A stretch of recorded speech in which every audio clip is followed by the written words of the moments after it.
maa ngi leen di ziar waay. tey nga ñëw ci hôtel bi nga xam ne mooy hôtel bi hôtel. PDG bi di famille ak borom këram. nga def déplacement ñëw. moom nag mu am nu mu taxawee biir Pikine bu baax a baax tey lan mooy sa première impression. waaw xanaa kontaan rek ak fier ci Alioune. comme ni ma koy waxee rek moom from zero to hero la. ñu bokk banlieue bi mais nee naa ko yow sa fierté dépassé na banlieue. suñu fierté ci yow wër na àdduna. donc ma koy ñaanal di ñaanal soxnaam. ci nangoo liggéey bi nga xamante ni nangu na ko liggéey bëgg dëkkam ba pare nag di sonn ngir développement wu dëkkam ku ñëw fii rek tey da ngay kontaan parce que liñ naan nit fi nga dëkk foofu nga am foofu mooy sa bijou mais moom exploité na bijou bi donc loolu moo waroon ma déplacé wu di ko ñaanal nag ci projet yi mu nekk waaw muy bi hôtel bi OL bépp projet boo xamante ne rek Alioune créé na ko yàlla na ko ci yàlla may succès ak ndam il le mérite liggéeykat la jàmbaar la soxnaam aussi jàmbaar la franchement. tey moom modèle de référence la ci jigéen ñi nga xam ne ñu ngi ci réew mi. wax que ni moom wax ay jigéen ñi nekk ci réseau yi di wax lu ñaaw di def lu ñaaw dem liggéey moom moo ko gën. tey jii modèle de référence la ci yeneen jigéen ñi nekk ci dëkk bi yëpp. waaw mais bien sûr Fabi xam nga woy naa ko derrière chaque grand homme y a une grande dame. donc te jabar mooy mottali jëkkër. et que moom mi ngi jàppale jëkkëram mi ngi koy accompagner et que loolu moom Fabi ñëpp xam nañ ne référence la ci donc couple la daal boo xamante ni man j'ai beaucoup d'estime pour ce couple yal na leen yàlla la fal cat. amiin jërëjëf merci beaucoup. Important parce qu'aujourd'hui à l'heure actuelle Sénégal a besoin beaucoup d'hôtels pour ces Jeux olympiques. Vous voyez ce que je veux dire? Donc aujourd'hui Sénégal a une manque d'hôtels. Sénégal a un manque d'hôtels et nous, on est lancé sur ça, franchement, pour pour faire nos maximum de l'aider nos pays. Parce que la réussite de l'État, c'est notre réussite. Vous voyez ce que je veux dire? Donc, on n'exagère pas. On va essayer de faire nos maximum, de baisser nos prix. Parce que c'est local. Vous voyez ce que je veux dire? Et nous, on fait partie sur les gens qui font avancer le pays. Vous voyez ce que je veux dire? Donc, ce qu'on peut faire, c'est de baisser les prix et faire nos maximum pour satisfaire l'État. Vous voyez ce que je veux dire? Parce que si on essaye de serrer les choses, donc je pense que l'État ne va pas avoir cette opportunité parce qu'aujourd'hui, beaucoup de gens, ils ont peur d'investir. Vous voyez ce que je veux dire? Et toujours, je dis, il ne faut pas avoir peur d'investir parce que le risque, le plus grand risque, c'est de ne pas prendre le risque. Vous voyez ce que je veux dire? Donc, on doit prendre des risques, essayer de bâtir des autres hôtels. Vous voyez? Bon, je pense que ce temps-ci, c'est un peu serré pour faire un autre établissement. Vous voyez ce que je veux dire? Donc, bon, mais on fait nos maximum, franchement, pour aider l'État, pour que tout le monde ait accès sur Bi-Hôtel. Et maintenant, les moyens de communication, ou bien même, pour, bon, je peux bien dire, les stratégies que vous allez établir.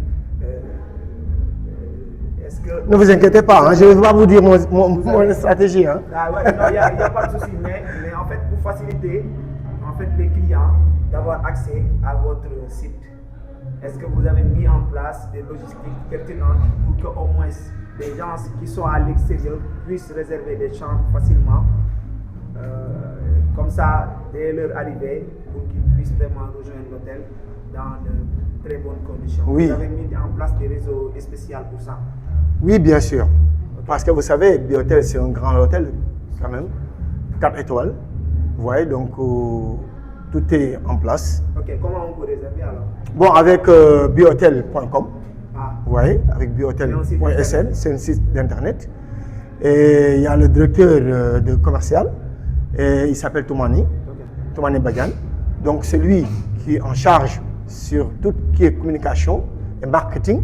Donc franchement, après, je vais vous repasser leurs cartes et aussi nos sites. Et franchement, c'est site Bi-Hôtel, bihotel.com et bihotel.sn. Oui. Donc, c'est un site très facile et franchement, et avec Booking aussi. On travaille avec Booking, c'est nos partenaires. Et on travaille avec Travel Agency. Vous voyez, on a beaucoup de partenaires qu'on travaille avec Bi-Hôtel. Et aujourd'hui, franchement, on fait nos maximum d'essayer de trouver des astuces, franchement, pour être top franchement, c'est pas facile, vous voyez. Mais comme on vient de lancer sur ça, bon, on fait pas rien que d'attendre aussi des gens comme vous et de lancer nos produits, franchement, parce que vous êtes international. Aussi, vous faites partie sur Biotel, franchement, parce que aujourd'hui, avec ce que vous avez aujourd'hui, ce qu'on dit, toujours le télé se proche, donc ça peut y aller partout dans le monde. Donc on profite avec vous et on doit vous soutenir aussi, vous. Franchement, parce que c'est vous qui pouvez nous faire avancer. Franchement, merci. alors madame yow ñu ngi lay nuyu tey yan kàddu ngay yëkkati ginnaaw ñu daje tey ci immigration yi en tant que jigéen est-ce que yomb na nga jigéen hôtel en tant que koo xam ne aussi da ngay jigéen entreprise bu benn hôtel yan kàddu nga yëkkati tey. waaw maa ngi nuyoo d'abord donc man damay profiter wax wolof vu que monsieur a parlé au français donc damay profiter wax wolof pour suñu nattango yi nga xamante ne dégguñu tubaab mun a comprendre tamit li ñu tax a jóg donc maa ngi tudd Daba Mbengue di madame Diop PDG de la résidence Fabi qui se situe à Cité Keur Gorgui donc excusez-moi je veux revenir sur la question. est-ce que yow mën a tant que jigéen jiite lu mel ni hôtel ak management bi est-ce que c'est facile jigéen jiite lu mel ni hôtel. bon je dirais yomb na yombul parce que ku ne xam na ne liggéey ci réew mi en tant que jigéen yombul liggéey en tant que jigéen bu yoree kër jëkkër ak ay doom yombul encore suñu réew mi ñu nekk ñu xaw a néewal jigéen considéré wuñu waxu jigéen neexul nag mais il faut le dire parce que tey góor wax leen ñu def moo gën a yomb jigéen wax leen ñu def donc je dirais merci à monsieur Diop mon mari parce que bu fi nekkul woon dinaa sonn trop ndax bu dool woon moom fii ma taxawee tey du ma fa gaaw du ma ne du ma fa taxaw de mais dina metti ci man ndax bari na fu mu méttee rek ba ma sës ci miir bi rek moom lay ñëw jooytu mooy ñëw taxaw waxanteeg ñoom kàddu yu dëgër ñu taxaw def li ma bëgg te pourtant sama xaalis laa yor di fay donc nag liggéey ci réew mi ci jigéen jafe na trop te lu waroon mën a yomb nag parce que àdduna wërngal këpp dañoo jox cër jigéen tous les droits c'est aux femmes mais Sénégal rek je peux dire parce que Sénégal laa dëkk mais c'est surtout pratiquement toute l'Afrique mais c'est surtout le Sénégal man ci laay mën a wax ñoom ñoo joxul jigéen cër boo waxee ñu ne jigéen xelam guddul jigéen nii jigéen naa mais amaana wax la rek li jigéen boole lépp di ko def par jour ci kër buñ ko tegaloon góor mu lajj góor doole la ñu ëppalee c'est normal yéenay suñuy góor bu mettee yéen la ñuy woo ndax yàlla moo leen jox doole ji pour ngeen di ñu dooleel mais ne veut pas dire que les jigéen ñi amuñu xel foofu rek la méttee et su ma sañoon nag nit ñi bàyyi ci xel bu baax a baax ñu sensibiliser ci nit yi surtout les ouvriers sur tous les domaines jigéen ñi sonn nañ et war nañu bàyyi xel ñu cëral ñu di ñu déglu te xam ne lépp nag jigéen la. lu tax client yi war a bàyyi hôtel yëpp choisir seen hôtel. waaw loolu moom dama la ci sawar a tontu par la commodité suñu hôtel macha allah am na confort set na ñu ngi wuyoo ñu ngi wuyoo li ñuy doon muy la teranga boo yegsee dinañ la accueillir dalal la teg la ci conditions yu baax jox la nga tëdd jox la nga lekk sa petit déjeuner te doo fay dara qu'il soit Fabi hôtel Bi hôtel donc foo ci dem dinañ la loger ci des prix abordables te nag doo petit déjeuner moom c'est gratuit donc nag loolu moom yaakaar naa du ma ne amul ci yeneen hôtel yi de waaye bu baax di nga làmb sa poos.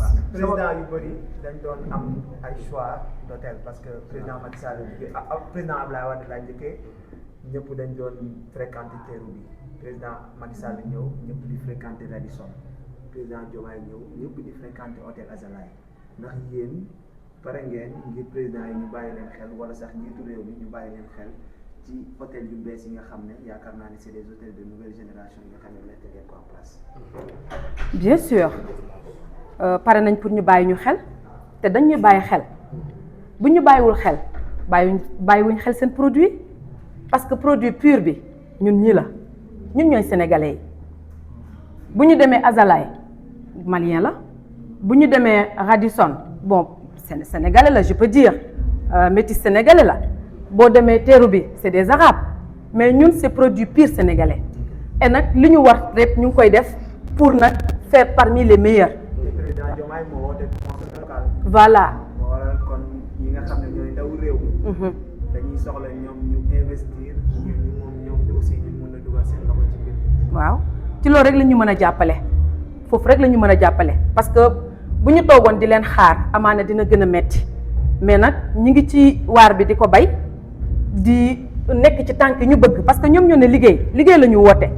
ñoo ngi liggéey le maximum possible bien vrai que nag mënuñu am les peut-être les occidentaux ou les Maghreb am muy les gouvernements dañoo couver seen ay doom ba ku jigéen ñi ku fa am doom ñàkk sa borom kër wala sëyatoo ñu jëral la dund sa moitié loyer ñu di la ko fayal qu'il soit en Europe ou un peu partout ci les pays yi nga xam ne sont développés jeunes yi ku ci toll ci formation ñu defal la formation ku ci amul liggéey bu weer dee même bu nekkee un minimum dinañ la ko jox ba doo tala sàcc doo tala fen ñun nag loolu malheureusement on ne l'a pas donc mënuñoo def lu dul yombalal ñu les choses ñu mën a avancer ba nga xamante ne sunu ndawi réew yi dinañ bàyyi di jël gaal gi di yemale dund ak dee pour réussir yaakaar naa bu ñu taxawee taxawaayu woo ñun couver ñu comme ay papa comme ay yaay xamal nañu ñun comme en tant que le président xamal ndawi réew ñi ne man may père d'une nation parce que yeneen dëkk yëpp seen doom nekk bu amee 16 ans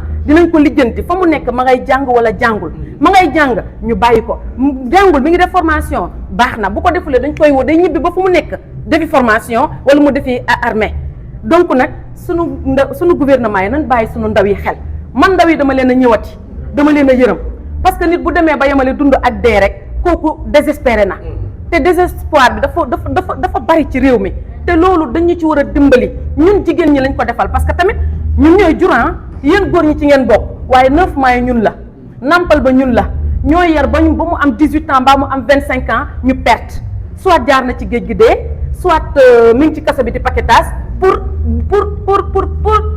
du ma ne sax pour rien mais pour loo xamante ne mënoon nañ ko ci jox liberté provisoire wala ñu jox ko ci benn sanction boo nga xamante ne chaque mois ñëwal di pointer te bàyyi ko mu dem liggéeyi donc nag loolu bëgg nañ gouvernement bi ñu jàppale ñu ci suñu doom yi ñu tëj ci kaso yi te war leen a mën a libérer ñu dem jariñ seen i ndey jariñ seen ay jabar ku ci yor jabar jariñ sa jabar ku ci yor doom mën a liggéey yor sa njaboot nañ ñu ci jàppale ñun ak ay ndaw lañ ñu ngi liggéey mais ndaw yi ñun tamit suñu ay frères lañ ak suñu ay sœurs ak suñu ay papa ñoom ñooy traverser les difficultés donc nag man dama ciy profito pour ñu bàyyi góor ñi xel ndax bu ñu bàyyee góor ñi xel rek ñun jigéen ñi lañ ko bàyyi parce que suñuy jëkkër lañ suñuy papa suñuy yaay suñu ay doom donc nag man mënuma ci sori parce que du ma ni defuñu ñi ngi def mais seen joytu moo ëpp seen def ba tax na may profito di lancer waale muy PSP bi nga xamante ne président Aline Diop taxawal na ko pour gën a ñaax ndaw yi gën a dimbali ndaw yi ba nga xamante ne lu mu gàtt-gàtt muy la banlieue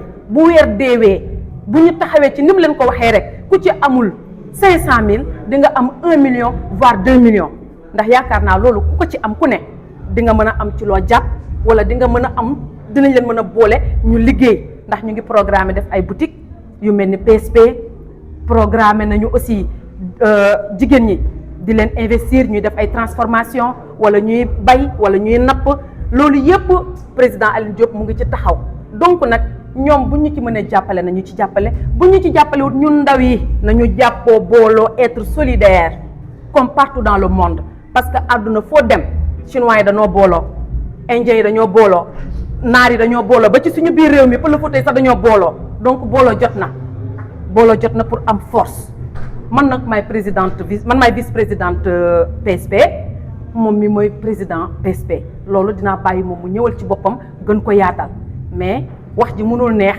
fokk ma wax ndax li ëpp ci métit jigéen ñi ñoo koy subir fii Sénégal góor ñi ku sonn rek jigéen ñi ñoo tax nga sonn ku dee ci géej gi rek yaay la tax a dee wala jabar wala jom kon nag man je dis au secours ñu taxaw ci jeunes yi réew mi taxawuñu parce que soxla nañu ko voilà.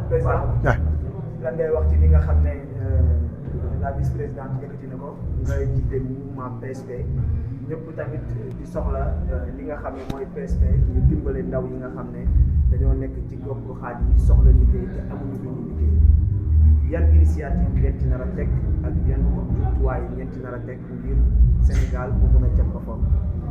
D'accord bon merci beaucoup ci laaj bu am solo la mais avant may ñëw ci loolu damay ñëwaat sànq ci li nga waxoon ak moom lu mu ñëwaat ci wàllu état may am contentement franchement aujourd'hui sama xel dafay gën a dal parce que ki fi ñëw tey muy ndaw état di Khoureyssi Thiam man invité wu ma ko franchement xamante wuñu tey lañ mës a joxante loxo oui bon dama ne tey lañ mës a joxante loxo parce que mës nañoo daje ak suma benn xarit ñu présenté vite fait mais bu ñu dajewaatoon mënu ma ko xàmmee te moom mënu maa xàmmee mais tey boo gisee mu ñëw dëgg tànkam ñëw ba fii ne dama dégg benn jeune qui fait partie de rien mu ñëw taxawal lu mel nii bii hôtel pas un mais deux mu ñëw taxawal loolu di ko inauguré dama ñëw koy tey dooleel ko xamal ko ne état mu ngi sa ginnaaw pour jàppale la et waxam leer na te waxam neex na nee na état yëkkatul xaalis di ko jox kenn mais état dina fexe ba nga am ay jumtuwaay yow mën a yokkee doole parce que suñ ko defee du mën lañ ko defal doomu réew mi lañ ko defal kon tey képp ku dégg waxu Khoureyssi Thiam yi wax dëgg fa yàlla man de damay souhaiter pour état kii di président Bassirou Diomaye Faye jot ci et kii di premier ministre Ousmane Sonko jot ci franchement parce que wax yi mu wax tey wax la yu rafet wax la yooyu nga xamante ni moom la réew mi soxla ku déglu tey Khoureyssi Thiam ni mu waxee avec détermination bu mu am avec état d'esprit bu muy doxee pour jeunesse bi franchement man loolu dama ci kontaan kon ma lay wax ni hôtel bii man nga xamante ni yàlla dénk na ma ko muy bii hôtel 1 muy bii hôtel 2 dama ci boole sax famille pour sama jabar dinaa ko yombalal état ba nga xamante ni du métti ci état ba nga xamante ni ku ko xool day yaakaar ne yëfu état la parce que nous on est là pour ça man damay wax ni toujours missionnaire la man missionnaire la dama ñëw pour éradiquer la pauvreté dama ñëw pour éradiquer la pauvreté parce que man sama xeex yépp mooy xeex ñàkk loolu mooy sama xeex parce que man gëwma ni ñàkk dafa war a am man gëwma loolu et beaucoup de gens se trompent pourquoi parce que aujourd'hui léeg-léeg nga dégg ñu ne la réew moo dem am na ñu ñàkk non c'est pas vrai am na réew yu amul ñàkk je vais vous expliquer pourquoi une petite anecdote bu gaaw vous savez que en France nit dina dem vacances romb ay nit di fanaan ci mbedd mu yaakaar ne ay nit yu pauvre lañ non def leen très attention ñooñu ngay gis ñuy fanaan ci mbedd bi ñoom la neex seen choix la mais dañ leen fay chaque mois lu mu néew dinañ am 700 000 wala 800 000 kooku kon pauvre on est d'accord képp kuy fanaan foofu nga nekk doomu réew mi am kayitu réew mi soo fa fanaanee yow la neex soo demee fu ñuy wax ci assistance sociale yi wala nga woote numéro 15 képp kuy dund France xam nga ko soo demee dañ lay jox kër goo dëkk sedd yi yàgg na am ñu leen di jàpp di leen dugal ci ay kër mais ñoom ñooy rëccaat di daw di génn kër yi ñu leen dugal télévision chauffage lekk dara manqué wul ñoom ñooy daw di génnaat pour di fanaan ci mbedd bi kon donc ñoom loolu moo leen neex maintenant lan mooy ñàkk bi ak am bi ñëpp mënuñu bokk nekk millionnaire ñëpp mënuñu bokk nekk milliardaire mais seen doom seen magi réew yi seen maam yi liggéey nañ telle sorte que ba nga xamante ni def benn équilibre boo xamante ni ku nekk soo feebaree faju boo xiifee lekk te bu weer deewee nga am loo def sa poche kon donc loolu lañ indil tey Pikine et dama xam ne Pikine mën na ko am bien sûr ma ñëw ci question bi di ci kontaan Pikine mën na am loolu parce que Pikine mu ngi 2,7 millions habitants c'est énorme donc et nee nañ pourtant ci olof mbooloo mooy doole te Pikine ngeen am mbooloo ba pare mën a néew doole moi je suis pas d'accord loolu mënul nekk c'est parce que ñi nga xamante ne am nañ idée génnewuñ seen idée tout simplement aujourd'hui nag idée bu mel noonu laa indil Pikine pour wax leen ne leen avant tout numéro 1 da ngeen war a booloo être solidaire ngeen nekk benn booloo tant que defoo leen ko mënoo leen jëriñ seen bopp vous savez dama koy citer aujourd'hui ñu ngi leen di dugalee ay dalal tonne Orange mu ngi leen dugal ay dalal tonne 350 francs di ci gagné ay 3 milliards et quelques par mois et 350 francs boobu bu ko Pikine doon def sur 1 million de personnes seulement il gagne 300 millions par jour je dis le mois il peut gagner 3 milliards donc PSP loolu la taxawal tey di laaj doomu Pikine bu nekk 100 francs par jour mu nekk loo xamante ni du gagné mu nekk une symbole boo xamante ni du natt na leer bu kenn demande question boobu parce que du natt symbole la pour aider sa moroom parce que jàppalante jàppal ma jàpp moo am nit ñi dañu war a jàppalante et je vais vous dire une chose mon frère les Sénégalais ne sont pas solidaires ah oui le mal est profond les Sénégalais ne sont pas solidaires bilaa nga xam loolu nga génn Sénégal nekk ci beneen réew nga xam ne Sénégalais solidaires uñu franchement donc aujourd'hui dama leen wax ci solidarité ñu bokk àndandoo mu bañ a yem rek ci ay paroles mu nekk ci ay jëf ku ci nekk la ngay jëf xam nga ko muy 100 francs boo demee ba mënoo ko nag nga xam ne kon yow boo wéetee xam nga ne mënoo ci ni dara pour dire vrai et chaque mois bëgg nañ jël 1000 personnes ku nekk ñu jox la 1 million nga dem defi sa business amul fay bindoo këyit mais dafa am lu ñu laaj te mu manqué ay valeurs yoo xamante ni dafa manqué suñu réew aujourd'hui muy ngor nga wéet yow seul nga ne ñii kat ñoo dajale ba may ma 1 million waa ko fexe ba may la 1 million yow mënoo ko may 100 francs par jour 3000 francs par mois mon frère c'est pas que nit moo lay wax yow gorowoo mais yow yaa war a wéet nga xam ne yow gorowoo ñi dajale ba fexe nga bokk ci ñoom 1 million ñu ne la chaque weer juróom benn téeméer la laaj mënu sax jënd daal bu baax loolu lañ la laaj pour nga mën a participer pour ñeneen ñi mën a am. Et en ce moment vous êtes à combien de membres? Aujourd'hui macha allah ñu ngi bi passé première édition bi ñu ngi ci ay 1500 1700 aujourd'hui vraiment on vient de commencer et malgré rien on a 1700 personnes donc première édition bu ñu mujj def c'était le 3 passé macha allah séddale nañ 30 personnes yu nekk foofu yoo xamante ne ñoom ñëpp ci banlieue bi lañ jugee séddale nañ leen 30 personnes franchement ku nekk mën si jariñu ku nekk mën a dem am loo def deuxième édition bi ñu war ko lancer d'ici le 9 parce que bu leen fàtte ni tabaski bi mu ngi ñëw et ku nekk le 9 mai bu leen fàtte ni tabaski bi mu ngi ñëw ku nekk war na am lu mu jariñoo surtout jigéen ñi nañ fàtte bu ñu fàtte ni jigéen ñi ñu ci ëpp ñoo jëndal seen borom kër yi xar ci biir banlieue bi ay jàmbaar lañ macha allah kon donc aujourd'hui sama tànku lan la mooy ñëw taxaw waa Pikine ibbi seen i bët yee leen wax leen ne leen mën na nekk c'est possible everything is possible kon donc lépp mën na nekk. Merci. jërëjëf Merci madame. Merci. Waaye da ngeen tàggatoo. jërëjëf waaw di leen sant di leen gërëm di leen wax yéen macha allah mention spéciale parce que fu waay àgg yéen a ko fa àggale et comme je dis toujours fu waay yem yaa fa yemale sa bopp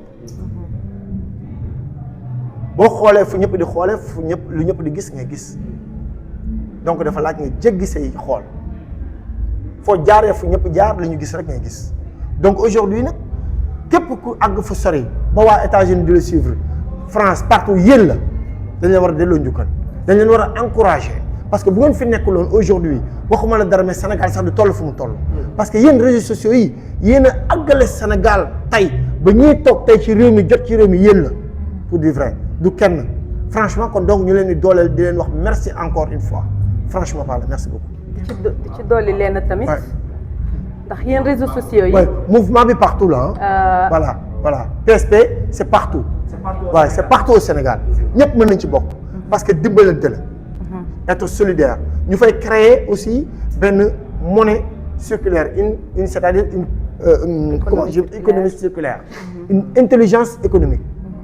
ah oui c'est ça donc c'est partout au Sénégal. ñëpp ci lañ bokk ñëpp ci lañ bokk. donc man dama leen di jaajëfal ndax yéen ñu tax a ñeme ndax tolloon na fi ay jamono nit ñi dañuy am seen xalaat mais duñ ko sawar a wax parce que boo demee ci télé wax mu ne la non non loolu duma ko génne parce que mën nañ dal sama kaw wala gouvernement bi est-ce que dina ko neex comprendre nga du coup kenn sañul wax sa xalaat doo ko sax sawar a wax mais grâce à vous yéen ñi nga xamante ne léegi lu nit bëgg a wax ko ngeen jàllaleel ko tax ngeen jeunesse bi di seen aajo yi di faju tax ngeen nit ñi di ñemee wax parce que nit ku ñuul ñàkkul xel de dañ ko tënk rek dañu tënk may ñu liberté bi ci kaw rek la yam mais mayuñu ko woon parce que à l'époque bu ñu commencé ci Senghor ba ci Abdou Diouf benn télé moo amoon la ko neex moo fay génn lu ko neexul du génn waaye ñooñu ñokk ñi tëj prison ñoo yem kon nag bu ñu demee ba ñu télé yi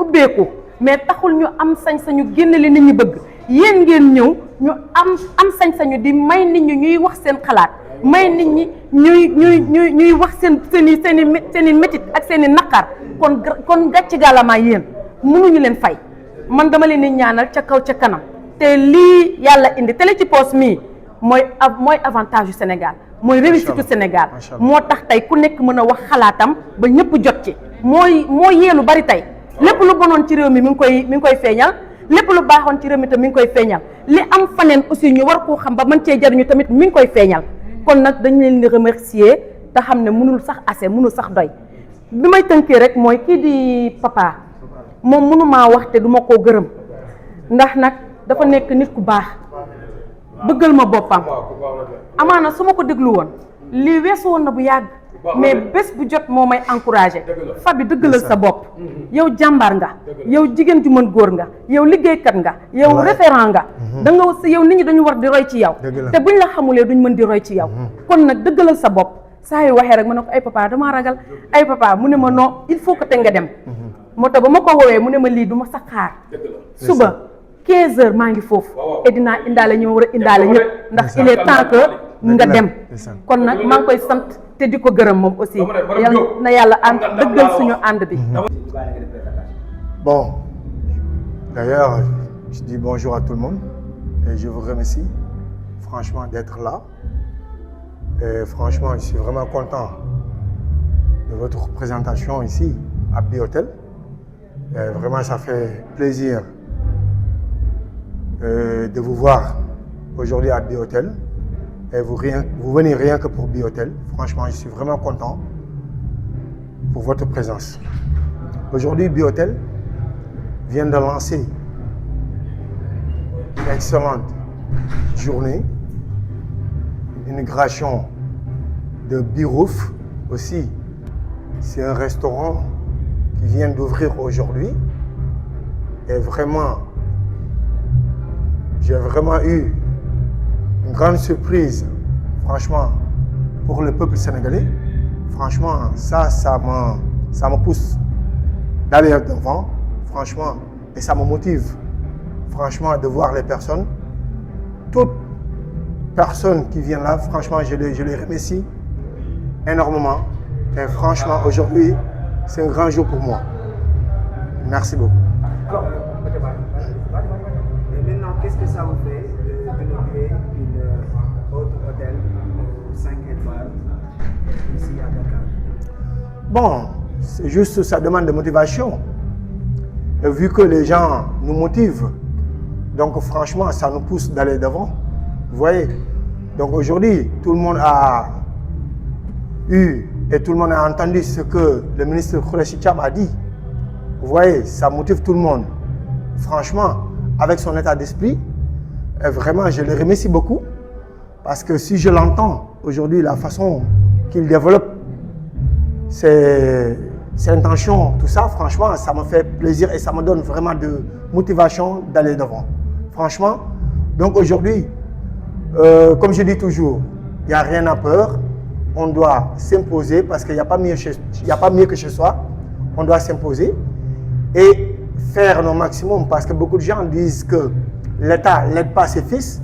Mais aujourd'hui, Khoureyssi est venu et vraiment il a montré autre chose, franchement, que tout le monde a aimé. Franchement. Donc, et pour ça, franchement, pour moi, personnellement, ça me motive. Ça me motive d'aller devant. Est-ce qu'aujourd'hui, Biotel est appelé à devenir l'une des hôtels les plus fréquentés en Afrique? Est-ce que vous avez l'ambition de créer un hôtel dans le sous-région, comme Gambie, Guinée, Mali, etc.? Mais bien sûr, parce que l'intention est là. L'intention est là et on a le droit de rêver. On a le droit de rêver, on doit rêver. Moi, je dis toujours, on doit rêver. Le peuple sénégalais, la jeunesse doit rêver. Parce que chacun a droit de rêver. Et pour affronter la vie, tout le monde sait que la vie est difficile. Particulièrement, on est dans un continent d'Afrique qui est très compliqué. Franchement, ce n'est pas facile du tout. Mais toujours, comme je dis toujours, il faut avoir la détermination. Et c'est ça qui nous pousse d'aller devant. Et si on a cette détermination, rien ne nous empêche d'aller devant. Et on a une grande rêve pour faire le 3e bi-hôtel, franchement, à Point-E. Là, aujourd'hui, je viens de lancer un immeuble de 15 niveaux avec piscine et toute commodité. C'est bi-immo. Je viens de lancer ce projet. Franchement, donc, il n'y a rien qui nous empêche d'aller devant. Franchement, on est là pour ça. Mais qu'est-ce que ça vous fait de travailler avec madame, vu que vous êtes des concurrents, parce qu'elle gère là-bas? Oui, c'est normal. On n'est pas des concurrents. Mais elle gère là-bas. Oui, c'est vrai. On n'est pas des concurrents parce que... Pour mieux dire collaboratrice. Oui, voilà, exact. Parce que elle, c'est Fabi Hôtel. Ouais. Fabi Hôtel, c'est mon hôtel. Parce que c'est à ma femme. C'est à ma femme. Vous voyez? Et je le remercie beaucoup parce que aujourd'hui, si je suis là, franchement, et il a joué une partie franchement lourde, importante pour moi. Vous avez Franchement. beaucoup de qualité à cet hôtel-là. Il y a quoi de aussi grandiose que Big Hotel, tout en sachant qu'il y a des concurrents, il y a d'autres hôtels qui sont ici. Pourquoi vous avez misé beaucoup de qualité autant de moi ces autres hôtels qui sont ici à Dakar? Oui, c'est vrai. Bon, si vous parlez de concurrents, franchement, si on lance sur quelque chose qui n'a pas beaucoup de concurrents, moi, je ne suis pas dedans. Pour dire vrai. C'est les concurrents. Franchement, c'est les concurrents qui vous donnent, qui vous donnent l'inspiration, qui vous donnent, franchement, l'envie de faire. Vous voyez ce que je veux dire? C'est-à-dire qu'aujourd'hui, on a l'envie de faire quelque chose que les personnes n'ont jamais vu ici, en fait. Aujourd'hui, ici, aux Almadies, par exemple,